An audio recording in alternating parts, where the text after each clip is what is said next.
रामदेव बाबा झेंजीच्या विरोधात आहेत. दिवस लुप्त असलेले रामदेव बाबा अचानक पुन्हा मीडियामध्ये येतात. नमस्कार, मी डी एस लोखंडे पाटील. चालू वार्तामध्ये आपलं सर्वांचं मनापासून स्वागत आहे. आपण वरती हेडलाईन वाचली असेल, रामदेव बाबा झेंजीच्या विरोधात आहेत का?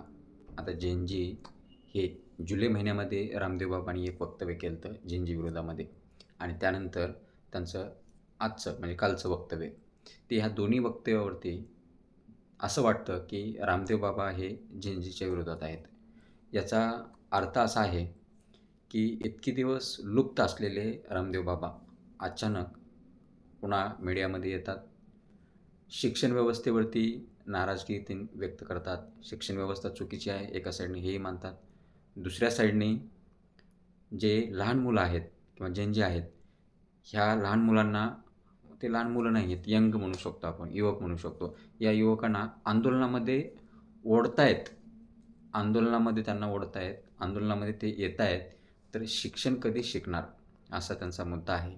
पण आता मला इथं काही मुद्दे उपस्थित करावेसे वाटतात. त्यामध्ये सर्वात महत्त्वाचा मुद्दा हा आहे की जर समजा झेंजी असतील किंवा युवक असतील किंवा अल्फा झेंजी, आता हे नवीन काही विद्यार्थी आहेत, तर हे जोपर्यंत आवाज उठवणार नाहीत, जोपर्यंत त्यांचा आवाज शासनापर्यंत पोहोचणार नाही, तोपर्यंत शासन जागे होणार नाही. आता हे शिकणार कधी? तर ह्याचं उत्तर असं आहे की काही दिवस-रात्र हे आंदोलनामध्येच राहणार नाहीत.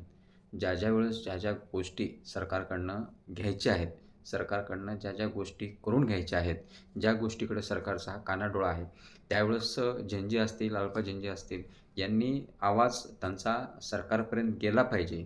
सरकारपर्यंत आवाज त्यांचा पोहोचला पाहिजे. यासाठी आंदोलन करणं काहीच वावगं नाही आहे. आता आंदोलनाची दिशा भरकटते.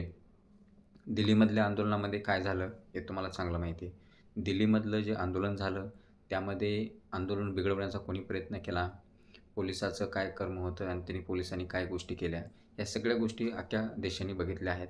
आणि त्यामध्ये झेंजीला यश आलेलं आहे. झेंजीला यश आलेलं आहे. एखाद्या केंद्रीय मंत्र्याचा राजीनामा झेंजी आंदोलनामुळे होतोय, तर ही मोठी गोष्ट आहे. आणि ह्याचं मला वाटतं परिवर्तन कुठंतरी आता हे पूर्ण भारतभर पाहायला मिळते. आणि यामध्ये जे स्वतःला म्हणजे काय म्हणतो आपण, वाईज समजणारे रामदेव बाबा, वाईजच म्हणू शकतो आपण, कारण रामदेव बाबांनी पण जंतर मंतरवरती आंदोलन केलं होतं. त्यांना महिलामध्ये लपवावं लागलं होतं, हे आपल्याला माहिती आहे. तर त्यामुळे रामदेव बाबासारख्या व्यक्तींनी सरकारची बाजू घेऊन युवकावरती बोलणं किंवा युवकाच्या विरोधात बोलणं, हे मला सध्या तरी चुकीचं वाटतंय. कारण हे जे मोठे व्यक्तिमत्व आहेत, जे हिंदूचा झेंडा घेऊन पुढं जाणारे, ही चांगली गोष्ट आहे. पण तुम्ही जर युवक चुकीचे आहे हे जर दाखवण्याचा प्रयत्न करत असाल, तर ते देशाच्या हिताचं पण नाही. तेवढी ते पण महत्त्वाची गोष्ट आहे. तर मला वाटतं एकंदरीत रामदेव बाबा पुन्हा आता सरकारची बाजू घेऊन किंवा सरकारच्या बाजूने बोलण्याचा प्रयत्न करत आहेत, असं त्यांच्या वक्तव्यावरून दिसते. जुलै महिन्यामध्ये, गेल्या महिन्यामध्ये पण ते मीडियासमोर एकदा आले होते आणि आज पण मीडियासमोर आल्यानंतर त्यांच्या बोलण्यावरून हे जाणवते की कुठेतरी ते सरकारची बाजू घेत आहेत. आणि सरकारची बाजू घेऊन युवकांना बदनाम करणं किंवा हे होणारं झेंजीचं आंदोलन कुठेतरी थांबलं पाहिजे किंवा ह्याच्यावरती वेगळ्या पद्धतीनं सौम्य भाषेमध्ये टीका करणं, ह्या गोष्टी रामदेव बाबा आता करत आहेत आणि ते त्यांनी केल्या नाही पाहिजे असं मला वाटते.